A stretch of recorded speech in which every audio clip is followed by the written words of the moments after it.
Professor Bhardwaj, straight of Trump निकल गया उनकी जुबान से, बोले ओ सॉरी सॉरी, फिर उसके बाद अपने आप को करेक्ट कर रहे थे अपनी स्टेटमेंट में, फिर उसी स्टेटमेंट में वो ये कह रहे थे कि भाई रिजीम तो चेंज हमने करा दी है, कोई बचा ही नहीं है बातचीत करने के लिए वहां पे, तो रिजीम तो चेंज हो गई है, तो भाई मुंतबा खामनेई क्या है, सुप्रीम लीडर है, दिखाओ कहाँ है वो, तो कह रहे नहीं रिजीम तो हमने चेंज करा दी है। फिर उसी बयान में उसी पूरे उनके जो संबोधन था उसमें बोलते हैं कि हमारे शिप को ना इतने सारे आके ड्रोन और मिसाइलें लगी कि हमें भाग के जाना पड़ा। अरे भाई डिसाइड कर लो कि हो क्या रहा है तुम्हारे साथ। देखिए, पहली बात तो जहाँ तक लीडरशिप की बात है, ईरानियन लीडरशिप की, मुझे लगता है कि अमेरिका की समझ ठीक नहीं थी, ये इनकरेक्ट होगी कि वो ये नहीं समझ रहे थे कि 2-4 लीडर ऊपर के अपेक्स दिख रहे हैं, यही ईरान की लीडरशिप है। पूरा IRGC पूरा एक लीडरशिप है, और वो जिस तरीके से अपना एक आइडियोलॉजिकली एक्विप्ड है, मिलिट्रीली एक्विप्ड है, वो लास्ट मोमेंट तक ईरान को लीडरशिप देगा, पहली बात। अब समस्या क्या हो रही है कि अमेरिका के साथ में अपनी साख बचाना बड़ा मुश्किल हो रहा है, और उसमें जो ट्रम्प साहब आए तो उन्होंने कहा अमेरिका फर्स्ट, और वो अमेरिका फर्स्ट तो ठीक था कि आप टैरिफ और वाइट सुपरमेसी की बात करने लगे, अमेरिकन सुपरमेसी की, लेकिन वहीं पर उन्होंने इजराइल फर्स्ट की नीति जो अपनाई, जैसे ही इजराइल फर्स्ट की नीति अपनाई वो ट्रम्प साहब भी फंस गए और अमेरिका भी पूरी तरीके से फंस गया। बेसिकली जो ट्रम्प का एक अपना एरोगेंस है, जो मिलिट्री और सुपर पावर का एरोगेंस है, वो एक बहुत बड़ा फैक्टर। देखिए, जब 2015 में जो joint comprehensive plan of action sign हुआ 2015 में, उसको विड्रॉ किसने किया? ट्रम्प ने किया 2018 में।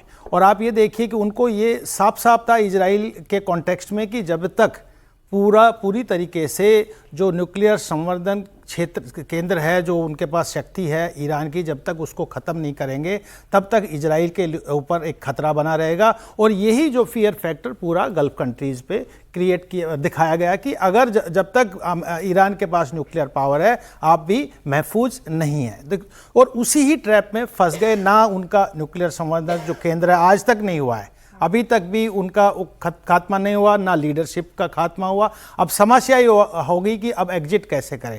अब एग्जिट में वो तलाश कर रहे थे कि कौन हमारे लिए काम कर सकता है, और उसके लिए मुझे याद आता है 1971 में कि पाकिस्तान जब बहुत क्राइसिस में होता है, जब खोखला होता है, जब प्रॉब्लम्स होती है, तो वो अमेरिका के लिए बहुत अच्छा एक चैनल बनता है। उन्होंने जो तो डर्टी जॉब करनी होती है ना सर, चीन बिल्कुल डर्टी जॉब भी। और आप ये देखिए कि चीन एक कम्युनिस्ट कंट्री था और अमेरिका कैपिटलिस्ट था, लेकिन दोनों में दोस्ती चैनल बनाने में 1971 में पाकिस्तान एक्टिव हो गया। आज भी सबसे गिरी हुई हालत में पाकिस्तान है। उसका इंटरनल इकोनॉमिक क्राइसिस है, पॉलिटिकल क्राइसिस है, सिक्योरिटी क्राइसिस है।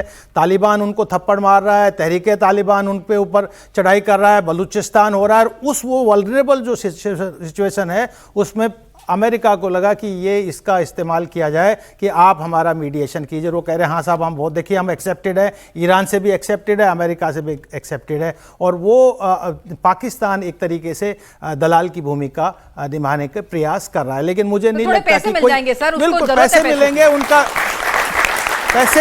पैसे से ज़्यादा उनकी भुखमरी खत्म होगी। वो भुखमरी के लिए कर रहे हैं, अपनी भुखमरी खत्म करने के लिए वो कर रहे हैं। अब बात मान के चलिए कि ये अमेरिका दो अब रास्ते हैं साफ साफ। या तो वो सेफ एग्जिट कैसे करें कि साहब ईरान की एक्सेप्टेंस कर ले, क्योंकि उनको चुनाव भी जीतना है, मिड टर्म इलेक्शन है अमेरिका में, और ट्रम्प को ये दिख रहा है कि अगर मुंह की देश में नहीं खाना है तो आपको एग्जिट कर लेना चाहिए। दूसरा एक और मुद्दा यहाँ पे बड़ा आ गया कि जो गल्फ कोऑपरेशन काउंसिल है वो कह रहे हैं कि भैया हमको भी आप मीडिएशन में शामिल कीजिए, हमको आप अलग कैसे करेंगे। जैसे कि वो ट्रम्प साहब रशिया के साथ नेगोशिएट कर रहे थे, यूरोपियन कंट्रीज ने कहा, नाटो ने कहा हमको क्यों आप अलग कर रहे हैं।